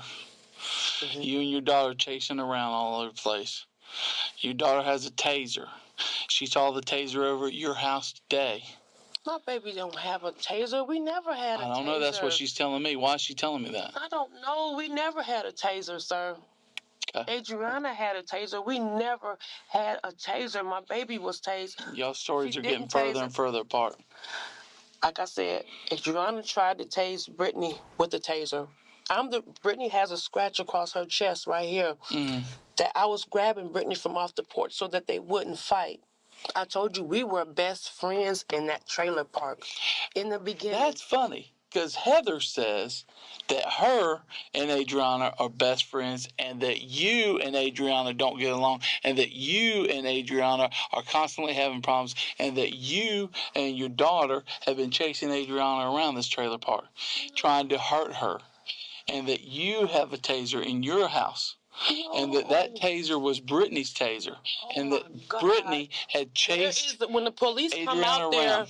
If you can check back when the police came out there, Audreanna called the police that day. Okay. I told the police what happened. The same thing I'm telling you is that Audreanna tried to tase Brittany with the taser. The same thing I'm telling you, Audreanna called the police that day. And you want to press charges? No, what'd I say? I don't know. No, actually, no. They didn't even come out there to press charges. They told us to just cool it out. For us, stay on our side. For her to stay on that side. That's what I she talked said. to the officer who came out there that night. Was supposed to be leaving town. She was not going to be here for long. Okay, right. Because I talked to that officer, and he told me exactly that. Okay. But he told me that Audreanna did not wish to pursue charges against y'all. Well, he never asked us about pressing charges. He just said for us to cool it out because he's tired of coming out here. He didn't ask you because you weren't the one bringing forth the charges. She was. Okay. Why would I bring charges? I didn't. No, you weren't. I know she was going to bring charges against y'all for attacking her. But we didn't attack her. But so that's what was she needing told. Her boyfriend. Audreanna's boyfriend told her to go get that thing. Audreanna was standing on the porch arguing. She wasn't even thinking about going to get a taser. He told her to go get that thing. We didn't know what that thing was until she came outside with it. I didn't know she had a taser. Then why is Heather saying that she sees the taser in your house and that Brittany has it? And that Brittany has tried to... I know where it is right now. It's in my evidence locker. Okay, well then how do we have it? Because Heather says you have it. Where do we get a taser from? We don't even know nobody here. We don't have no family here. Only people we know is the people in the trailer park. Where would we get a taser from? I don't know. She just doesn't have the capabilities to get a taser. You know?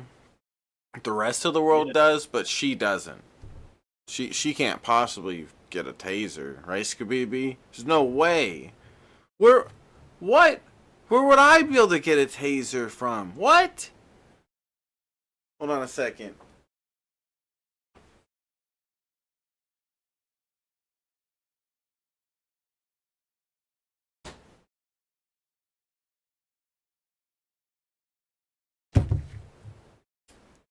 Timmy. Yeah. Where would I be able to get a beer from? Oh, right here. Oh.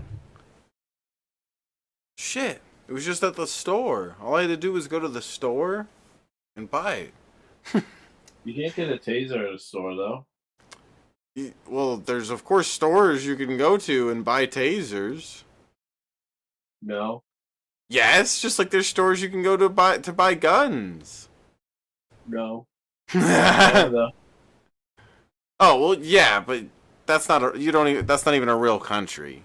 So that doesn't count. You can buy them all over the place. They sell them at pawn shops and everywhere else. As you can see. Yeah, Timmy. Pawn shops and everywhere else, Timmy. God damn it. Timmy. Growing frustrated with Heather throwing her daughter under the bus. Brittany, however, seems a lot less upset about it. We have information that you and Andre... Yeah, you need to have big connections to get a taser, Skabibi. You need to know, like, the president or something. That y'all argued a lot. Mm-hmm. And y'all fought. Your mom had to break you up one time. Is this true? Yeah. What was y'all fighting about? I have the slightest idea. If you really want to know the truth, somebody else was there to fight her. We were outside to watch it. She gets mad and she tries to tase me. We have Heather saying that the taser belonged to you. Mm-hmm. She's seen it at your house. Okay. Is this the truth or a lie? It's a lie. Only time I've seen a taser was when Audreanna tried to tase me. That night, that day, Mom had to separate us. And how long ago was that? 2 weeks ago. Something like that. Damn, this thing is really complicated so far, isn't it, Timmy? Like, this whole case so far with all the different sides saying all their different stories. Like, normally it's kind of more straightforward. And sometimes it's, like, obvious who's guilty, like, just right from the get-go. It's pretty obvious. It was the husband. Yeah, it turns out it was the husband the whole time. He ripped his wife's weave out and threw it on the in the grass just to throw them off. Is that when you almost had to fight on the porch? Yeah. You ever seen a stun gun over in anybody's house? Yeah. Where you seen one at? Zimmerman's house. Okay. That's interesting you say that, because your wife says she saw it over at Tina's house. So your wife's telling us all this stuff that makes Tina look bad. And you're telling us that it was at Zimmerman's house, right? It was gave to her. It was gave to her by who? Andre Smith. Andre Smith gave her a taser. Yeah. Where's Andre Smith? He locked up. Yeah, I'm drinking Modelo. Honestly, Sunfire, I'm not a fan of it. Just my, girlfriend got it for me, even though I'm not the biggest fan of Modelo. I would have preferred another one. But this is what I got, and it's fine. Because it does the job. You locked. Is that her boyfriend or her husband? Her boyfriend. Boyfriend. And describe it. Well, actually, I already described it, didn't I? Can't really ask you to describe it. Like you got tape on it because the back part missing. Oh, yeah? Who put the tape on it? Who put the tape on it? Who put the tape on it? Mm-hmm. I don't know who put the tape on it. You mentioned some tape. Because there's tape on there. On that tape. All right. But you saw it with tape on there because the back's missing. So, I mean, you seeing a taser and there's tape on it is one thing. You seeing a taser and knowing the reason for the tape being on it is a totally different thing. Exactly. So how come you know that the back is missing? Was this explained to you, or did you see it put on, or do you know? No, I seen the tape. Okay. But like I said, seeing tape, if you saw tape on this recorder on here, you wouldn't necessarily know that the tape's on there to keep the battery in place. If you ain't got no back part, I know. It doesn't have no back part. Okay. So it has no back plate and tape's on it. Yeah. Okay. That does make sense. All right. So Andre Smith gave it to her. Yeah. Where does she normally keep it? In a cabinet. Where? In the top cabinet. Sunfire. Who else would know this? Whoever been in the house. Why, she go, hey, here's where I keep my taser? No, because she was like always pulling it out and be playing with it. Really? What, she made threats with people or something? No, she just be playing. You know? Now, I ain't gonna lie, at one point in time, everybody was cool with everybody. Strangely enough, Darren's story aligns more closely with Tina's than with his own wife's.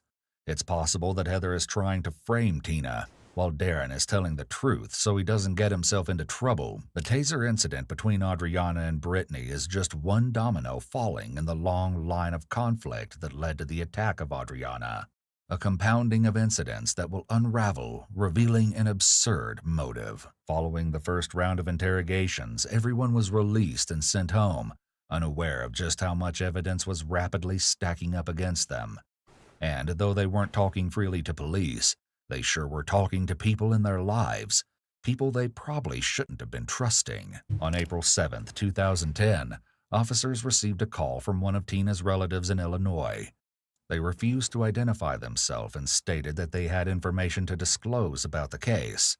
According to the source, Tina called her mother 2 days after the attack and admitted that she, Brittany, and Heather beat Audreanna. She managed to scramble away, which caused a heated argument between Tina and Brittany. Brittany tackled Audreanna as she made one last attempt to escape into the woods, and it was then that Tina lit her on fire. Tina, Heather, and Brittany callously fled. Though Brittany realized she left her shoes at the scene of the crime as they drove away, Tina told her it was too late to turn around. Afterward, Tina ordered Brittany to leave the area and stay away until the police were gone.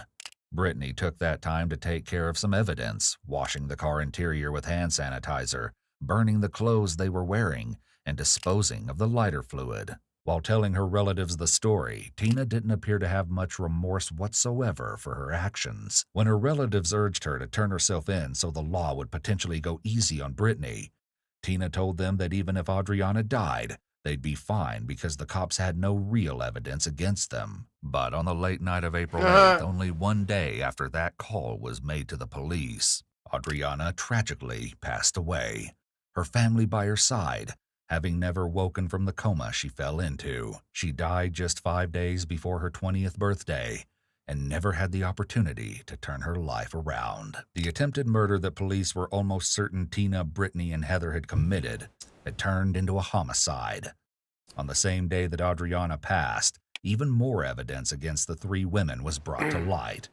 Police received a call from a high school classmate of Brittany's named Regine, stating that she had been being harassed by Brittany and Tina regarding the case. When police reported to the high school, Regine stated she had received multiple calls from both Brittany and Tina, trying to convince her to pose as Brittany during a polygraph test so that Brittany could pass. The police were almost certain they were the culprits, but the question of why they committed these terrible crimes in the first place remained to be answered. To get to the bottom of it, both Brittany and Tina were interviewed immediately after their arrests. Tina, you remember me? And this investigator, Tyree. Just a screen of blur. It's all blur. However, instead of starting with questions, they began by giving her some information. Now we're going to tell you what we think happened. Good, Tom. On that particular night, you, Brittany, and Heather were gotten in a verbal altercation, a physical altercation with Audreanna Zimmerman. Okay. The fight kind of escalated a little bit, got out of hand. She was attacked with a pry bar, whatever you want to call it, crowbar. And then she was disabled with a stun gun and then set on fire. And all this was supposed to happen in the trailer park and nobody heard it. Not at the trailer. I didn't say at the trailer park. I'm saying during that night. It originated at the trailer park. You, Brittany, Heather, and maybe one or two other people transported her over to the Ashland Avenue on the gas lines, and that's where the what? What? Ashland Avenue. What is that? It's out another road over by the house. And that's where it went bad. We got information that you're involved in it. It's true they do in fact have some groundbreaking information. You see, there's a very specific reason that Tina was sought out by investigators, and when they finally divulge it, she's going to be absolutely shocked. Like this, Tina. Listen. Not only did our victim name you, You know first what? and last We name, went and talked to those not people only yesterday. did they name Heather, not only did they name your daughter, you've also told people. You know, that's how we know the story, too. Me? Yeah. Why don't you let me finish telling? Okay. Okay? Go ahead. We hear that you used lighter fluid, poured it on her and lit her up. And you're mad at Brittany because she got up off the girl, and that's how she got up and got to run away. I'm mad at my baby. Mm-hmm. Okay. What else, sir? Yeah. What else? What else is it? She told two people. Who? She told the fire chief and she told the EMS supervisor. Okay. Now, when did she do that? Right before they put her under. I got to talking to her and I told her that I was probably going to be the last person she talked to for a while, and that in order to catch the people that did this to her, I needed her to tell me if she knew who it was. She told me yes, and she named 3 girls, a Tina, a Heather, and a Brittany. She did not give me last names. and I asked her why they did it to her, and she said, I thought we'd made up. If Audreanna's supposed to have told these people this, wouldn't you think that she would have told them everything that can happen if you laying on the ground and you burning up and you about to die? She told everything she could was the pain she was in at that time, and they didn't give her long because they had to put her out. She said, EMS supervisor told her, she kept asking her, am I going to make it? Am I going to make it? Am I going to make it? She said, I'm going to do the best we can for you.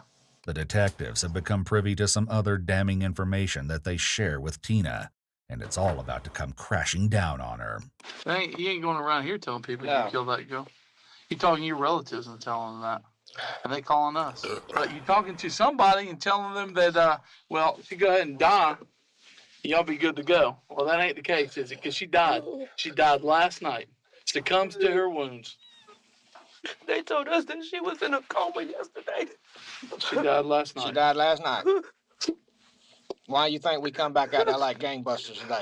Mm-hmm. That's why you're under arrest for murder. Dad is one who told us that. Who? Our lawyer's Gene, his dad. He said he called down there and they said that she was in a deep coma. Well, she didn't come out of it. But guess what? We got information from the ME that she didn't make it because of the burns. Now you sit there, you think about it. You think about what we're saying. That woman, those kids would never see their mama again. You got a chance to see your kids. I don't know that. You got a chance to see your kids again somewhere down the road.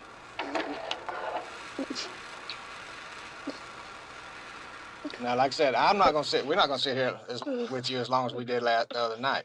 Maybe you didn't mean for it to be this way, but that's what I said. We don't know. So you need us to be able to tell your side of the story when it comes time to go before the judge. And by you just sitting over there, not, thinking we don't have nothing, we've only gave you a little bit of what we got. And believe me, it's not hearsay. We know that that night, those clothes were taken and burned that y'all were wearing. Burn where? We you still had the same clothes on the next morning when they came to get us. Don't you have two small children? You know these children? She went to country. Yes, I know. Okay. This is her mama they ain't never going to see again.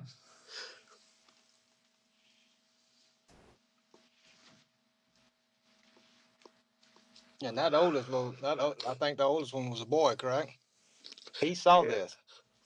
He saw the stuff going down at the trailer park that night. No, that when those people said that those babies was locked up in the room. I'm saying the people said they saw all the commotion with us at their all's house that night. They were sitting in the back of that patrol car. They knew something was wrong. Have you ever heard of a dying declaration? No. That's powerful.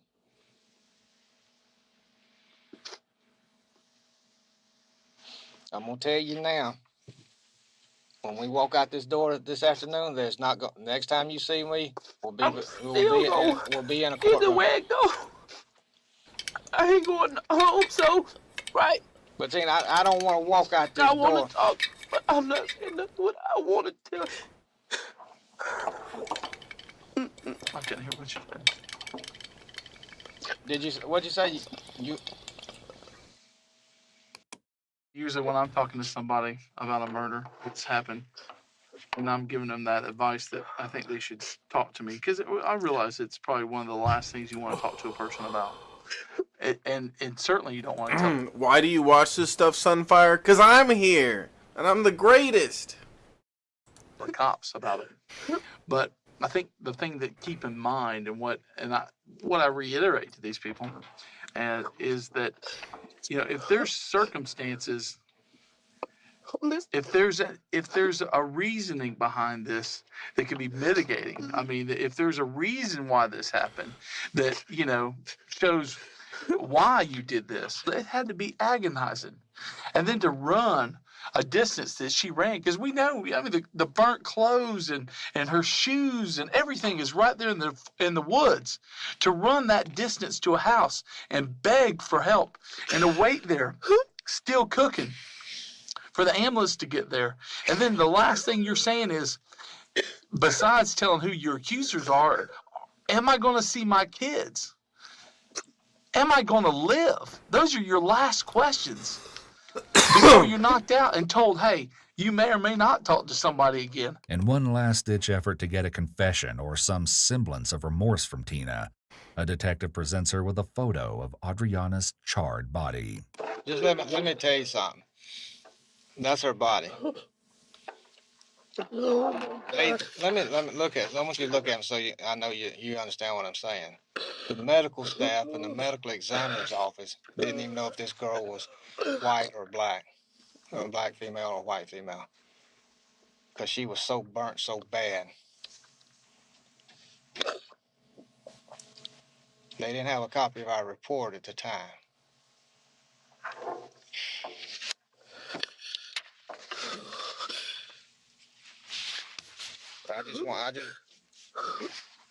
You wouldn't want this to happen to you, would you?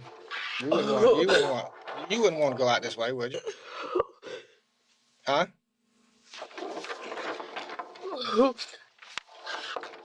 So we're gonna transport you across the street. Just hands right there right now. Okay. Tina doesn't budge. However, the photos have clearly had an effect on her. After she's left in the room waiting to be taken to jail, she mumbles haunting things to herself, even seemingly calling out to Audreanna. Oh my God, Skabibi.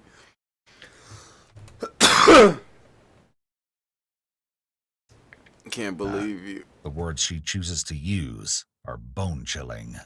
Audreanna, Lord have mercy. Come back and haunt us, terrorize. Please, Audreanna. Audreanna. I told you. Oh, you was a sweet girl. Oh, I tried to avoid. The question of why they committed these terrible crimes in the first place remained to be answered. As it turns out, there were numerous alleged love triangles within the trailer park. All of the dirty truth, it seems, began making its way to the surface. Not only did Audreanna reportedly tell Heather that Tina was sleeping with Darren, but allegedly Audreanna herself was sleeping with Darren.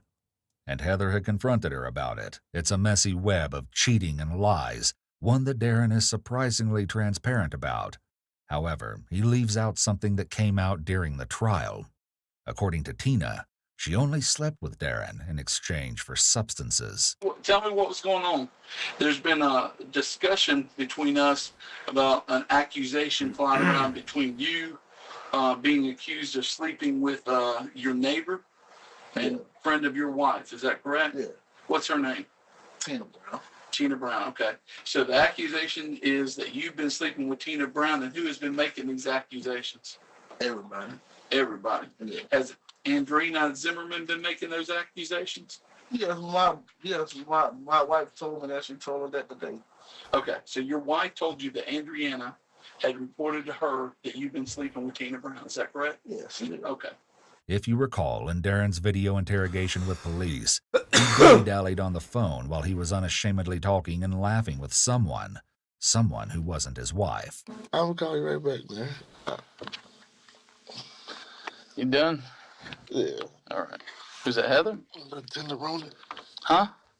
No, the little tenderoni, man. Oh, sorry. When you said you were on the phone with your sugar thing or whatever just now, was it Tina you were talking to? No, it's somebody else. Okay. But you told me that night you were seeing Tina. Yeah. Okay.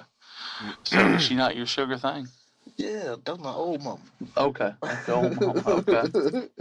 All right. Did you and Ms. Zimmerman have any kind of relationship? Somewhere. All right. Did y'all have... I like how sex is being muted on this. Jesus Christ. Okay. This ain't like Monica Lewinsky, man. We you know, did you have sex with her or did? Yeah. Okay. So you had sexual intercourse with Miss Zimmerman. Yeah. Did your wife know of this? No. Did your wife know of you having sex with Tina? No. I bet she don't know about this other thing you got on the side either, does she? Okay. Okay. So, have you been accused by Heather of having sex with Zimmerman? Okay. Only Tina. Did Tina make any accusations? I mean, Tina probably knows that you're sleeping with Zimmerman, doesn't she? Okay, so none of you girls know that you're sleeping with the other one. You're doing a good game, right? Okay. So, Heather. Okay, what the fuck is going on? So, it's neighbors in this small trailer park, and he's hooking up with... It's not like cheating on his wife or I don't know if it's wife or girlfriend, but he's cheating on them. He's not cheating on them with like some chick across town or something. He's cheating on them with all the neighbor girls surrounding them. And then it's a surprise when they figure out about it and then fight. Jesus Christ. Is aware of the accusations of you having sex with Tina. Yeah. But her and Tina are still tight cooking fish together. See, that's what blows my mind, man. You got a good game going on. If them two, knowing the accusation there, you still got them over there cooking fish together. Either you got a good game or Tina does, because she's playing it off well. So, you know, me and Rusty sat there and laughed about that all night, but we couldn't figure out how you were getting away with that, man, because our wives would, you know, we'd be done. They'd have our cars and our boats and everything else, you know.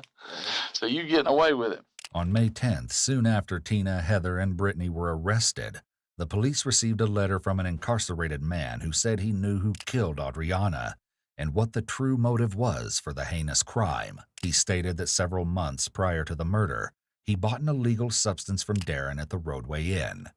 He alleged that Audreanna was with Darren in the hotel room while the illegal transaction took place. According to him, Heather arrived and threatened Audreanna with a box cutter, reportedly yelling that she would get Audreanna sooner or later. Fortunately, their day in court came sooner rather than later.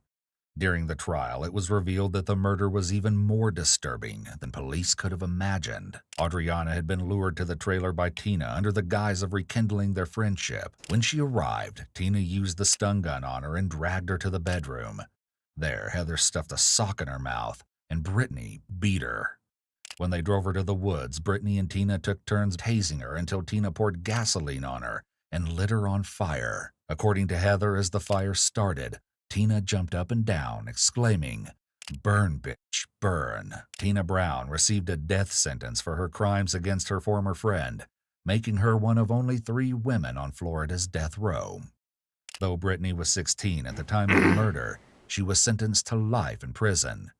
Heather took a plea bargain, testifying against Tina in order to receive only 25 years for the second-degree murder she was convicted of. At the time of this video, Tina has filed a motion to have her death sentence thrown out because of false testimony at her trial. According to Tina and a witness at the trial, the witness was coerced by Heather to testify that Tina had confessed to her in jail that she was the mastermind behind Audreanna's murder. Heather reportedly threatened the witness, forcing her to say that Heather was present but had nothing to do with the murder. To this day, the former friends are spinning rumors about each other and trying to climb over one another to reach salvation.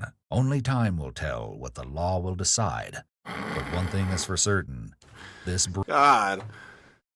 Just look at the chick on the left, man. Oh my God. Brutal yet petty crime against I'm Audreanna sorry. should never have happened.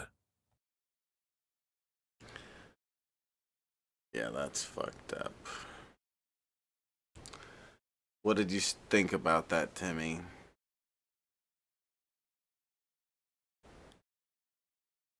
Yeah? Timmy has a lot to say about this, Kabibi. He has so much thoughts, you know, and just so little time to let them all out and tell everybody about them. You know what I'm saying, Skabibi? So that was a crazy little story there, very complicated one, but or at least a lot of, I guess it's because they were interrogating like 4 different people. It kind of makes it complicated a bit, but yes, I agree, Two Guns. They do seem like nice gals. Like aside from the setting women on fire and murdering them and whatever, like they seem like pretty nice ladies. And yeah, that story was so crazy that Timmy has been left speechless. It's true. He doesn't even know what to say. It's like, wow. But that is crazy. It's crazy how disgusting some people can be. And it was all over that dude's dick. His dick can't be that good. My dick's way better. Alright? Fuck that guy. But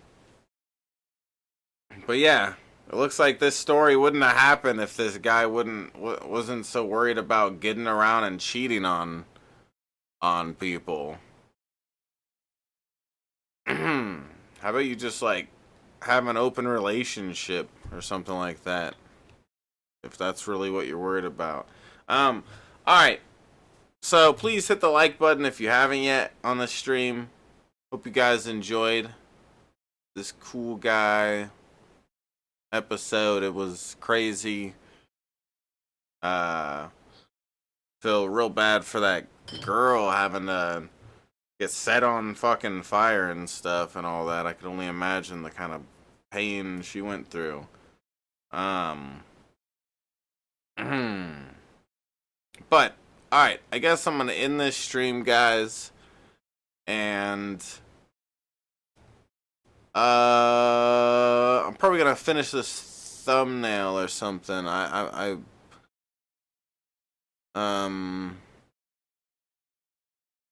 Yeah, I'm thinking, I don't know, what time is it? I'll probably go live again. I also need to work on a thumbnail. So, alright, I'm gonna end the stream. I'll probably go live on Rumble here shortly.